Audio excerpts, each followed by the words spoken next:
The crystal glasses clinked softly in the renovated mansion as Alec Concaid surveyed his empire from the head table at Denver's most exclusive restaurant. His fingers tapped rhythmically against the mahogany surface, a habit that made his subordinates tense with anticipation as negotiations for expanding territory continued around him. The waitstaff moved like ghosts between tables, their eyes carefully avoiding the corner where private security stood watch over Concaid's meeting. Autumn rain tapped against stained glass windows, creating a hypnotic backdrop to hushed conversations about profit margins and territorial lines being redrawn across Colorado. Concaid nodded once, causing an immediate silence to fall as he prepared to deliver his final verdict on the proposition before him. Power radiated from his measured movements, more threatening in their control than any display of brute force could ever be. The Southern District will remain under current management until the first quarter reports show consistent, he began, his voice cutting through the quiet room before the unexpected creak of the restaurant's heavy oak doors captured everyone's attention. The tension in the room shifted instantly from business to alert caution. His security team moved with practiced efficiency toward the interruption, hands already reaching for concealed weapons as a small figure darted between startled guests. The child couldn't have been more than 7, his oversized coat dripping rainwater onto imported marble tiles as he evaded the reaching hands of Concaid's men. Something in the boy's determined expression made Concaid raise a single finger, halting his security team's advance just as the child reached the edge of his table. The room held its collective breath, witnessing an unprecedented breach of Concaid's carefully constructed barriers. "Hurry, my little sister is gone. Mommy is dying," the boy's voice rang out, clear and desperate in the stunned silence. His eyes, too old for his young face, locked with Concaid's in a challenge no adult would dare attempt. Concaid studied the boy for 3 heartbeats, noting the mud-spattered sneakers and the intelligent fear behind the brave facade. Something unexpected stirred within him, recognition of raw courage that mirrored his own beginnings decades ago on these same Denver streets. "Everyone out," Concaid commanded, his tone leaving no room for question or hesitation. Chairs scraped against hardwood as business associates and rivals alike quickly gathered their belongings, casting curious glances at the unusual scene unfolding behind them. The maitre d' approached with a nervous smile, clearly intending to remove the child, but froze when Concaid's cold gaze shifted in his direction. The restaurant emptied with remarkable speed, leaving only Concaid, his closest lieutenant, and the dripping boy standing in the suddenly cavernous dining room. "Tell me everything," Concaid said, gesturing to the chair beside him with a casualness that contradicted the intensity of his focus. The boy climbed up without hesitation, his feet dangling above the floor as he leaned forward with urgent purpose. "Men came to our apartment looking for someone who used to live there," the boy explained, his small hands gripping the edge of the table. "They took my sister when Mom tried to stop them, and before she passed out, she told me to find help here." Small fingers reached into a pocket, producing a crumpled business card for the restaurant, with a handwritten phone number on the back. Concaid recognized the number immediately, a private line few possessed, raising questions he temporarily set aside as he calculated his next move. "What's your name?" Concaid asked, already signaling his lieutenant to bring the car around as he mentally rearranged the evening's priorities. The restaurant's exclusive location in Cherry Creek suddenly seemed fortuitous, rather than merely strategic. "Ben," the boy answered simply, already sliding from the chair as if sensing Concaid's decision before it was verbalized. His small jaw set with determination that would have looked comical on a child in any other circumstance. The sleek black sedan cut through Denver's rain-slick streets, windshield wipers keeping perfect time with the tension building inside the vehicle. Ben sat forward on the leather seat, directing them through neighborhoods that grew progressively more modest with each passing block. Concaid watched the boy carefully, noting how he scanned each intersection and landmark, with the heightened awareness of someone who had learned early that safety was never guaranteed. The contrast between the child's worn jacket and the car's luxury interior created a dissonance that nagged at Concaid's usually focused mind. "4th floor, apartment 412, Ben announced as they pulled alongside a nondescript building where emergency lights flashed against brick walls. Medical personnel rushed a stretcher through double doors as Concaid's driver parked with calculated distance from official vehicles. The hospital corridor's harsh fluorescent lighting made the blood on Ben's sneakers appear almost black as they followed behind the medical team. Nurses exchanged concerned glances at the unusual pair, the impeccably dressed businessman and the disheveled child walking with matching purposeful strides. They need to know about her allergies, Ben insisted to the attending physician, who looked to Concaid for confirmation before realizing the boy was the authority on the unconscious woman being transferred to trauma care. The doctor's assessment was delivered in hushed tones that Ben strained to understand. Concaid placed a steadying hand on the boy's shoulder, surprised at the fragility he felt beneath the thin jacket. "Tell them everything they need to know," he instructed, his voice gentler than anyone who knew him would have thought possible.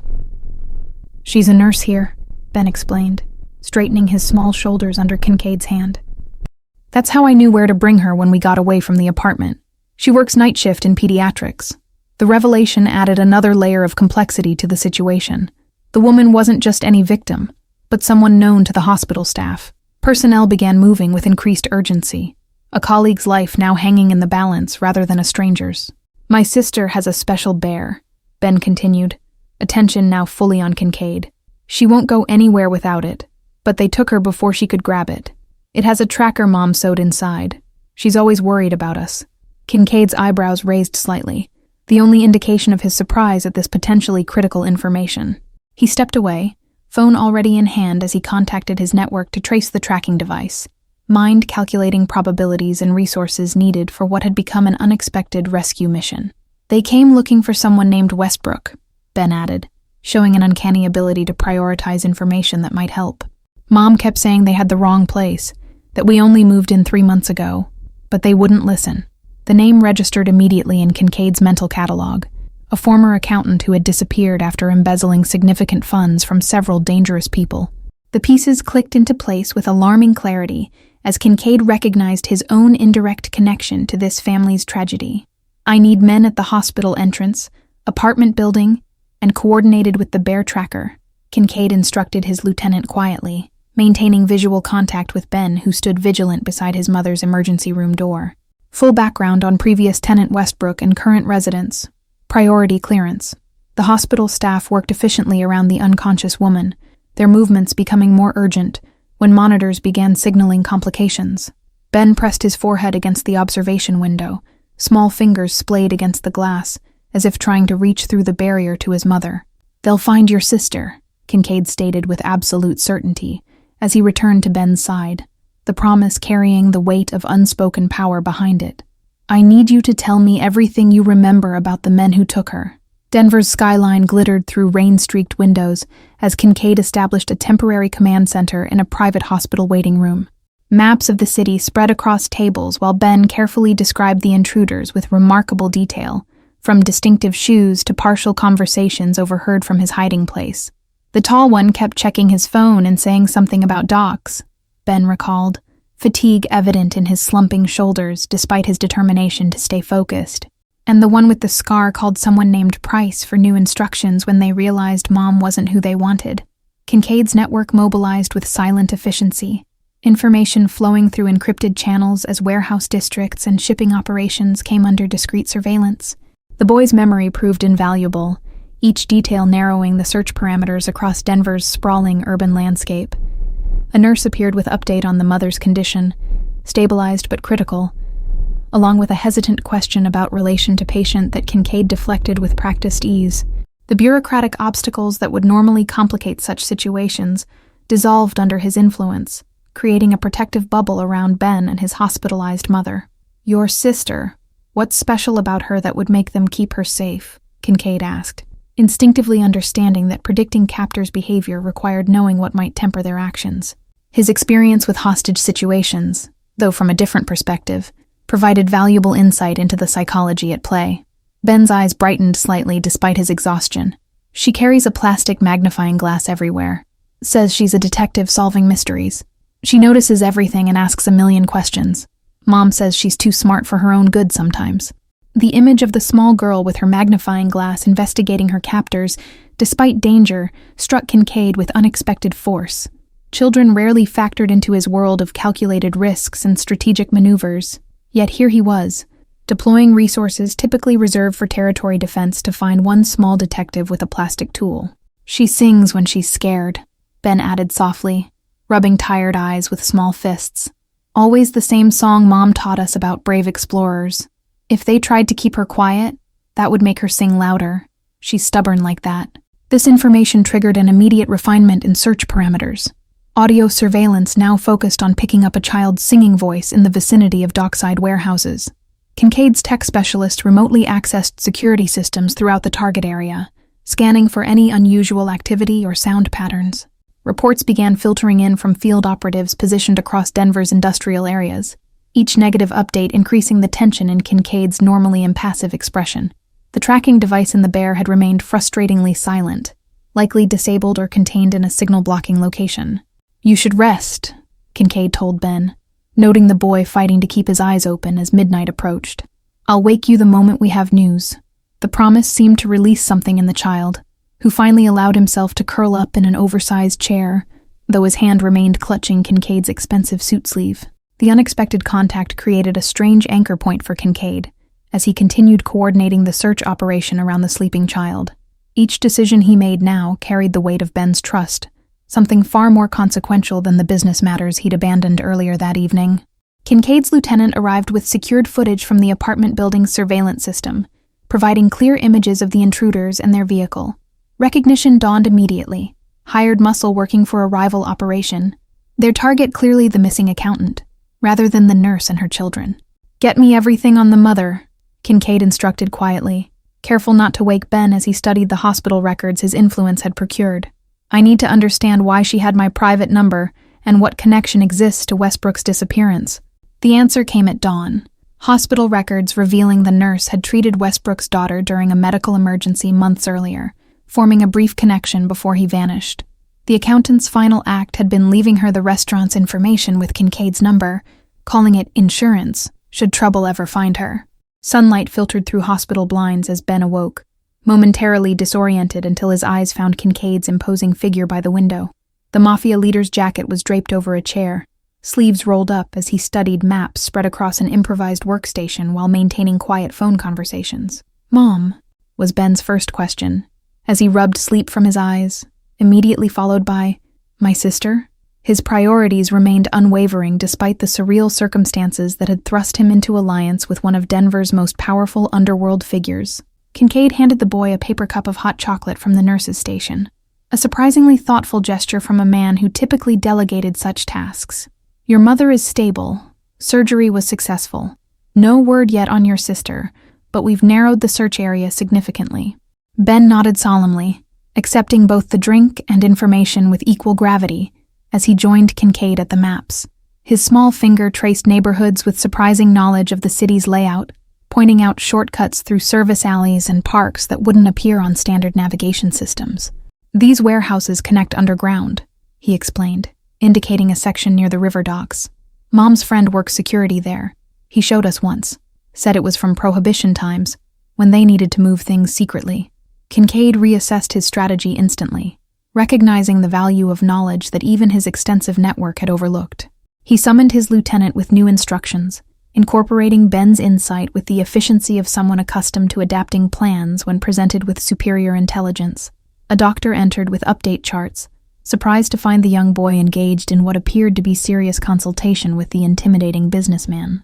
The medical staff had long since stopped questioning Concaid's presence or authority, his generous donation to the hospital ensuring privacy and cooperation. "She's asking for Ben," the doctor informed them, unable to hide his relief at delivering positive news. "Still weak, but conscious and oriented. She's quite concerned about her daughter. We had to promise we'd bring Ben immediately to keep her calm." Ben looked to Concaid, a wordless communication passing between them that acknowledged their unusual bond forged through crisis. The boy's trust in this dangerous man had been given completely, based not on Concaid's reputation, but on his actions since their paths had crossed. "You go," Concaid decided, passing Ben a secure phone. "I'll continue the search from here. Press this button if you need me, or if your mother remembers anything else that might help us find your sister." The weight of the device in Ben's small hand seemed to solidify their partnership more than any spoken agreement. He nodded once, a miniature mirror of Concaid's own decisive gesture, before following the doctor toward his mother's recovery room, with shoulders squared against uncertainty. Concaid turned back to his maps, mind calculating probabilities with cold precision, while his network continued systematic grid searches across industrial zones.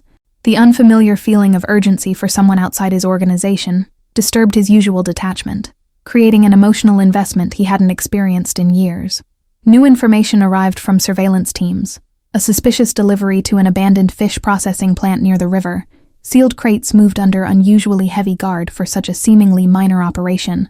Thermal imaging detected multiple heat signatures inside, including one significantly smaller than the others. Concaid's normal protocol would involve overwhelming force, a statement made through controlled violence that would reverberate through Denver's underworld. Instead, he found himself constructing a plan centered around minimizing risk to one small hostage, a strategic shift that puzzled his most loyal operatives. Prepare for extraction at the processing plant, he instructed his team through encrypted channels. Surveillance only until I arrive. The target is a 4-year-old girl with a magnifying glass. Any harm to the child will have severe consequences. His phone vibrated with Ben's assigned tone, the screen displaying a simple message. Mom says they kept talking about fish and ice. This final confirmation solidified the target location, the boy's continued partnership proving invaluable even from his mother's hospital bedside. Laura Stevens opened her eyes to find her son's worried face beside her hospital bed, his small hand clutching hers with fierce protectiveness. The pain medication clouded her thoughts, but maternal instinct cut through the fog as she immediately tried to rise, urgently asking about her daughter. Someone's helping us find her, Ben assured with surprising confidence, showing unusual maturity as he gently guided his mother back against the pillows. He's important and has lots of people looking everywhere in the city right now. Laura's medication-dulled mind struggled to process this information, alarm growing as she recalled fragments of the home invasion, masked men demanding information about someone named Westbrook, her desperate attempt to protect her children, the business card she'd instructed Ben to take to the restaurant as a last resort before losing consciousness. "Who is helping you?" she asked, fear evident, as the implications of contacting the number on that card began to surface through her mental haze. The previous tenant's cryptic warning about powerful insurance suddenly carried new meaning as she studied her son's calm demeanor.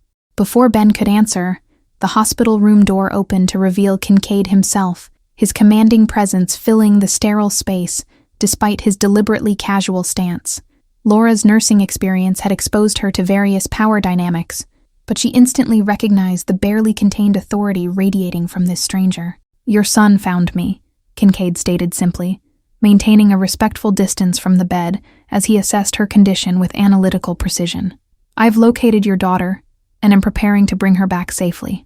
Laura struggled to sit upright despite her surgical pain, maternal protectiveness overriding medical prudence as she faced this unexpected development. "Who are you, and why would you help us? We have nothing valuable to offer in return." The directness of her question, devoid of the fearful deference Concaid typically encountered, caught him momentarily off guard. Her fierce protectiveness, despite obvious physical weakness, created an unexpected resonance with his own carefully guarded values of loyalty and protection. "My reasons are irrelevant at the moment," Concaid replied, his tone softening almost imperceptibly. "What matters is that your daughter is currently being held at an abandoned processing plant by people who mistook your family for someone else." Laura's medical training allowed her to compartmentalize emotion, focusing on practical information that might help her child. "She sings when she's frightened, a specific song about explorers finding treasures, and she never goes anywhere without her magnifying glass. Studies everything like it's evidence." Concaid nodded, filing away this confirmation of Ben's earlier description as he moved toward the door. "I'll return with your daughter within 3 hours. The hospital security has been enhanced, and my people will ensure both of you remain safe until then." "Wait," Laura called out, momentarily setting aside her suspicion as maternal concern took precedence. "She's allergic to penicillin, and she trusts too easily. She'll talk to anyone who shows interest in her detective work. Please be careful with her." Something in this vulnerable disclosure from a woman who clearly distrusted him struck Concaid deeply, adding personal weight to what had begun as an abstract exercise in power and territory. The responsibility of this small detective's safety settled on him with unexpected significance. "I give you my word," he responded, the promise carrying weight beyond anything contractual or strategic. For the first time in years, Concaid made a commitment, based not on advantage or calculation, but on something resembling genuine human connection. As he left the room, Laura turned to her son with questioning eyes, seeking explanation for this bizarre alliance. Ben's response was simple but profound. "He listened when I told him you were dying. No one else would have stopped for a kid like that. Laura processed this information, medical training and maternal instinct combining to assess the complex situation. "Tell me everything," she requested, her voice stronger than before as determination to understand this dangerous new development overcame physical weakness. Concaid's black sedan cut through Denver's industrial district as afternoon shadows lengthened across abandoned warehouses and rusting equipment. His driver navigated with practiced discretion, while Concaid reviewed thermal imaging feeds, showing 7 adults and 1 child-sized heat signature inside the targeted fish processing plant. The girls being kept in what appears to be a former office on the 2nd floor, his security chief reported, pointing to building schematics obtained through city records. 2 guards posted outside the door, remaining 5 rotating throughout the building perimeter. Concaid assessed multiple extraction scenarios, calculating risks with the cold precision that had built his empire, yet each plan circled back to one priority that would have been unthinkable just 24 hours earlier: the absolute safety of a 4-year-old girl with her plastic magnifying glass. The radio crackled with surveillance updates, including an unexpected detail that shifted Concaid's expression from concentration to genuine surprise. "Sir, we're picking up singing from the 2nd floor. A child's voice, something about treasure maps and brave explorers, exactly as described." This confirmation triggered Concaid's decisive action, but not with the display of force his lieutenants anticipated. Instead, he instructed his driver to approach the facility's main entrance directly, ordering his security teams to maintain perimeter positions without engaging unless signaled. "The child's presence confirms this is Westbrook's doing," Concaid explained to his bewildered security chief. "He anticipated potential trouble and deliberately left my contact information with the nurse who treated his daughter, creating a contingency plan that ironically activated when others came looking for him." The accountant's strategy now appeared elegant in its simplicity, knowing Concaid would recognize the value of recovering what others sought, while betting that a mother's occupation as a pediatric nurse might trigger an uncharacteristic moment of compassion in Denver's most calculating crime lord. Concaid straightened his tie as the car stopped before the plant's rusted entrance gates, his decision to approach directly, rather than through stealth or force, representing a strategic departure that reflected his evolving perspective since Ben's interruption at the restaurant. "Price," Concaid acknowledged as a familiar figure emerged from the shadows of the loading dock, recognition flashing across the man's weathered face. "I believe you're holding something that belongs to me, through a rather unfortunate misunderstanding." The revelation of direct connection between captors and Concaid shifted the power dynamic instantly, uncertainty evident in Price's defensive posture. "This was a contracted acquisition related to Westbrook's accounts. We had no indication of your involvement in this matter." Concaid maintained calculated calm, years of negotiating dangerous territory evident in his measured response. "Circumstances have changed. The family residing in Westbrook's former apartment is under my protection, particularly the child you're currently holding upstairs." Price's expression betrayed internal conflict, weighing the consequences of refusing Concaid against the repercussions of failing his original contract. The singing from upstairs continued, a surreal soundtrack to this tense negotiation between forces that typically operated through intimidation rather than discussion. "Our employer will require compensation for the failed acquisition," Price ventured carefully, seeking a face-saving compromise that acknowledged Concaid's superior position without appearing to capitulate completely. "The information Westbrook took remains valuable to multiple interested parties." Concaid nodded once, already anticipating this negotiation point. "I'll address the Westbrook situation personally. Your employer will receive appropriate compensation for operational expenses, provided the child is released immediately, completely unharmed." The arrangement was settled with the efficiency of experienced professionals, an exchange of assurances wrapped in careful euphemisms that maintained necessary appearances of strength. Price dispatched one of his men to retrieve the girl, whose singing had grown notably louder during their conversation. Concaid remained outwardly impassive, as small footsteps descended the metal staircase, though his hand tightened imperceptibly around his phone. The child appeared clutching her plastic magnifying glass, remarkably composed despite the circumstances, as she studied each adult with obvious curiosity. "Are you a friend of my brother?" she asked Concaid directly, her analytical gaze moving between him and Price with surprising perception. "Ben said he'd find someone smart to help when the bad men came. Are you the smart person?" Concaid knelt to the child's eye level, an action so uncharacteristic that his security team exchanged startled glances. "Yes, your brother Ben sent me to find you. My name is Alec, And I'm taking you to see your mom and Ben at the hospital now." The girl held her magnifying glass up to Concaid's face, studying him with serious concentration before pronouncing her verdict. "You have kind eyes hiding behind scary ones. That's what Mom says to look for when you're in trouble. The kindness hiding in people." This unexpected assessment momentarily disarmed Concaid, creating a pause that his years of careful self-control couldn't quite mask. He recovered quickly, extending his hand with formal gravity that acknowledged her perceptiveness, rather than dismissing it as childish observation. "I found a clue," she whispered confidentially, as she slipped her small hand into his much larger one. "The man with the scar has pictures of the docks in his phone. I saw when he was talking about someone named Westbrook while I pretended to sleep." Concaid filed this information away, while maintaining his focus on the immediate priority of extraction, nodding to Price with finality that signaled their business was concluded. The exchange of a child for unspoken future considerations represented a transaction unlike any previously conducted in Denver's underworld hierarchy.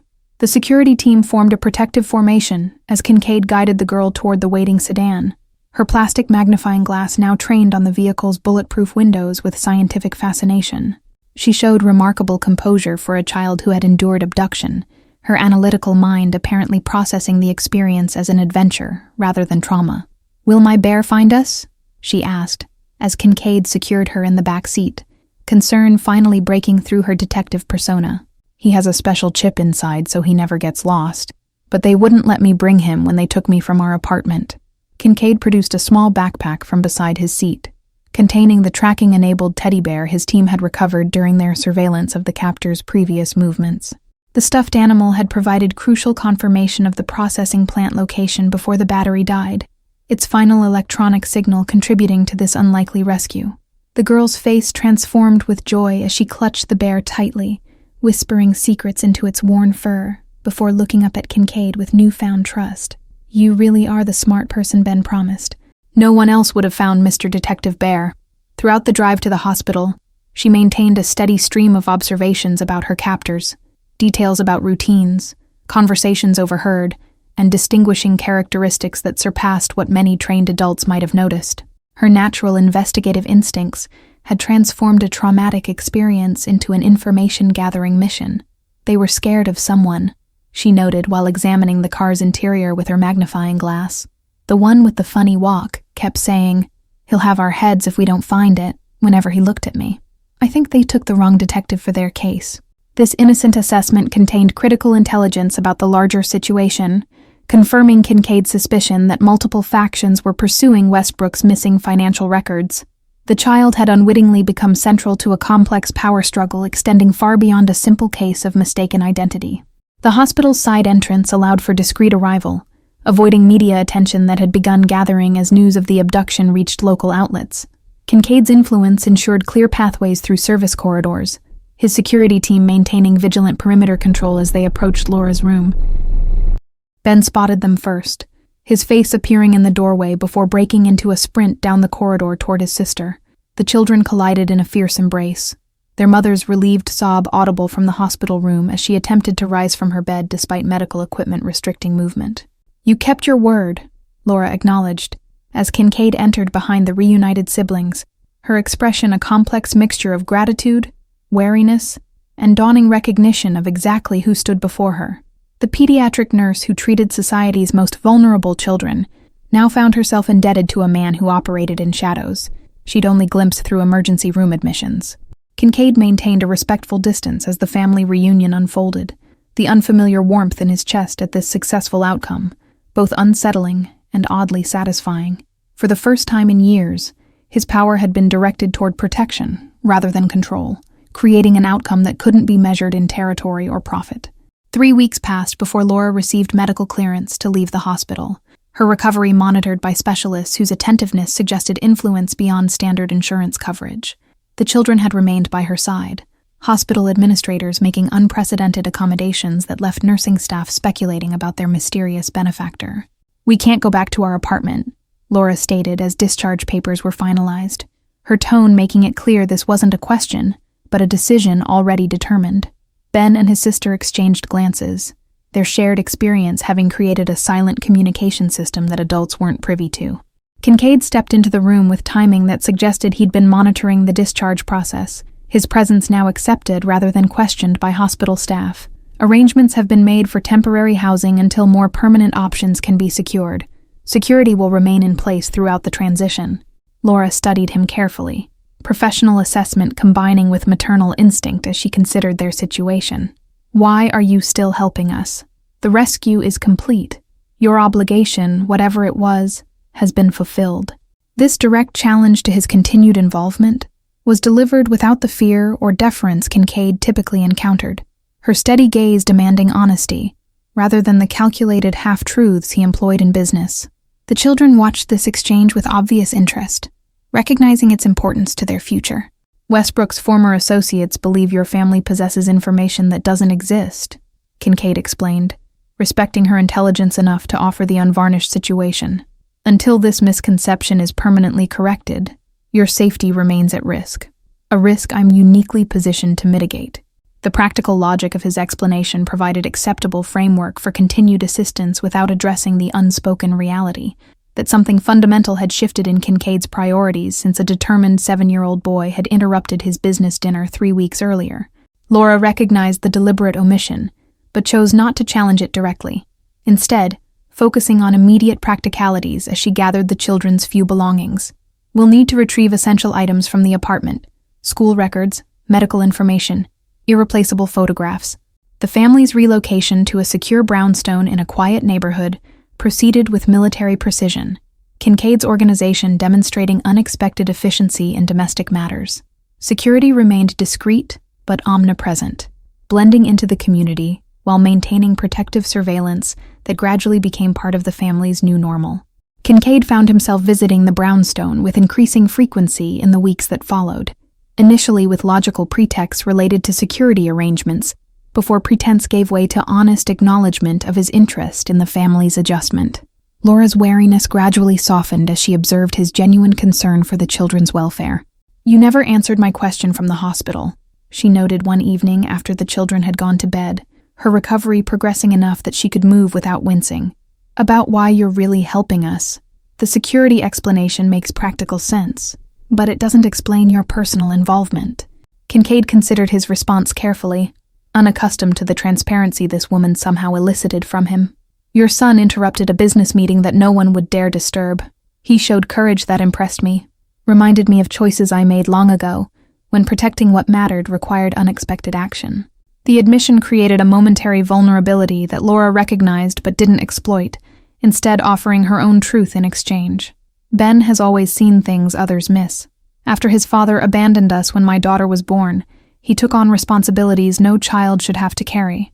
This shared confidence established new parameters for their interaction, mutual respect evident as conversation shifted to practical matters of the children's education and Laura's eventual return to nursing.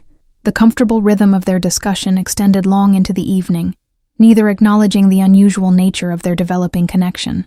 Weeks turned to months as the family settled into their new home, Laura returning to hospital shifts while Concaid quietly arranged specialized security protocols around her workplace. His presence became an accepted part of their lives, Sunday dinners evolving into tradition that his business associates learned not to interrupt, except for genuine emergencies.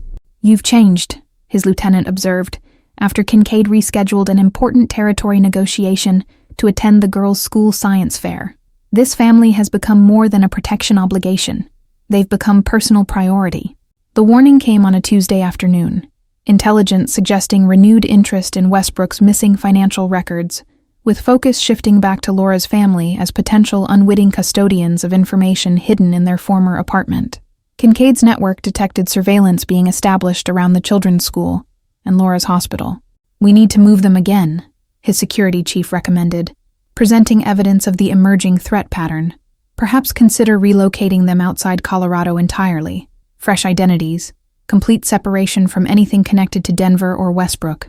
Concaid studied the surveillance photos with cold fury, recognizing operatives associated with a rival organization expanding into his territory. The threat assessment was accurate, yet the proposed solution struck him as fundamentally wrong, erasing these people who had carved unexpected space in his carefully controlled existence. "Prepare defensive protocols but maintain current positions," he instructed instead, decision already forming as he considered alternatives that previous versions of himself would never have contemplated. I'll address the root cause directly. It's time for permanent resolution rather than perpetual protection. Laura sensed the shift immediately when Concaid arrived at the brownstone that evening, her nursing experience having honed ability to detect subtle changes in demeanor that others might miss. She waited until the children were occupied with homework before confronting him in the kitchen, voice low but insistent. "Something's happened," she stated rather than asked, hands steady as she prepared dinner with practiced efficiency. "You've added security at both schools and the hospital. 2 new men watching the house, and Ben noticed someone following the bus this morning." Concaid acknowledged her perception with slight nod, respecting her right to unfiltered information about threats to her family. "Westbrook's former employers are making another attempt to recover what they believe you possess. They're growing desperate as financial authorities close in on their operations." Laura absorbed this information without visible panic, prioritizing practical response over emotional reaction with the same composure she'd shown during hospital emergencies. "Do we need to leave Denver? The children are finally settling in, making friends, feeling secure, but their safety comes first." The question crystallized Concaid's evolving perspective, presenting clear choice between continued defensive measures and addressing the underlying threat permanently. The decision represented potential sacrifice of business interests and territorial advantages he'd spent years securing through calculated maneuvers. "You don't need to leave," he stated with finality that suggested the matter had been thoroughly considered. "I've built my position in Denver through strategic application of information and influence. It's time to redirect those resources toward creating permanent security rather than temporary shelter." Understanding dawned in Laura's expression as she recognized the significant shift his statement represented. "You're talking about fundamental changes to your business operations, potentially sacrificing positions you've worked years to establish. Why would you make that choice for people who were strangers months ago?" Concaid moved closer, the kitchen's warm domesticity contrasting with the gravity of decisions being discussed. "Your son walked into my restaurant and didn't see a crime lord. He saw someone who could help when it mattered most. That perspective changes things, makes certain priorities clearer than they've been in years." The transformation wasn't sudden, but culmination of subtle shifts occurring since Ben's desperate interruption, redirection of resources from expansion to protection, reassessment of alliances based on values rather than advantage, strategic withdrawal from operations incompatible with the presence of a pediatric nurse, and 2 observant children in his life. "I won't disappear from your lives once this is resolved," Concaid stated, the promise both declaration and question as he gauged her response. "The changes I'm implementing aren't temporary measures, but permanent realignment of priorities, if that's acceptable to you and the children." Laura considered this careful articulation of intent, professional caution, balancing against personal recognition of what remained unspoken between them. "The children would miss your Sunday visits," she acknowledged, indirect acceptance of the deeper implication behind his statement. The next morning, Concaid convened unprecedented meeting of Denver's territorial leaders, presenting comprehensive intelligence on financial irregularities that threatened stability across multiple operations. His proposal represented radical departure from traditional power dynamics, collaborative defense against external regulatory pressure rather than continued internal competition. "Our mutual adversary isn't each other, but federal authorities using Westbrook's records to dismantle established infrastructure," he explained, leveraging reputation for strategic foresight to sell this unexpected alliance. "Combining resources toward legitimate enterprise diversification provides sustainability that our current model cannot maintain." The transformation unfolded over subsequent months, legitimate businesses expanding while shadowed operations contracted, territorial disputes resolving through negotiation rather than force, strategic information sharing, creating collective security previously unimaginable in Denver's competitive underworld landscape. Laura observed the evolution with cautious optimism, her professional ethics gradually reconciling with her growing personal connection to a man whose choices now consistently prioritized protection over power. The children accepted these developments with simple practicality, Ben particularly approving of Concaid's strategic redirection toward legitimate security consulting. "You're still the scariest person at school conferences," Ben noted with characteristic directness as they reviewed his science project one evening. "But now it's because you ask the best questions, not because teachers think you might have someone disappeared if they give me a bad grade." Concaid's rare laugh filled the brownstone's comfortable living room, the sound representing freedom rarely experienced in his previous existence.